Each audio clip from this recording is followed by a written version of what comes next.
Latest on 4 law enforcement officers, violence erupting in rural Kansas today. And it's more shocking than anything. The latest on 4 law enforcement officers injured on duty, plus what we're learning about the alleged shooter. And 7,000 pounds of fresh produce going to families right here in Kansas City. We have details on when to expect the next giveaway.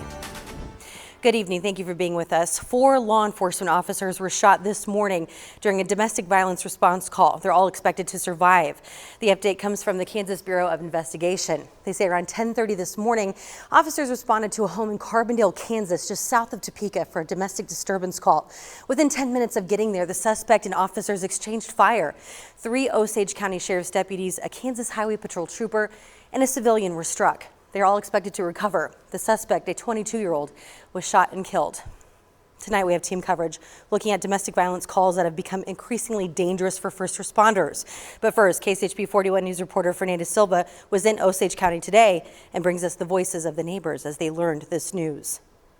Just a shocker. You see this everywhere else, just not at home. For more than 20 years, John and Heather Roberts have lived down the street from the house where the shooting happened. Wonderful, strong Christian family. Yeah. They just good people. I just would never imagined him to do something like this. The him she's referring to is Stephen McMillan. The KBI identified McMillan as the suspect who shot 3 Osage County Sheriff's deputies and a Kansas Highway Patrol trooper. He was pronounced deceased at the scene. McMillan's grandfather was also shot in the incident. He's expected to recover. I don't know what happened with him exactly. I couldn't tell you last thing anything close to this happened in Carbondale. You never ever expected of it. They say they're praying for the officers. I want them all to be okay. In Osage County, Fernanda Silva, KSHB 41 News.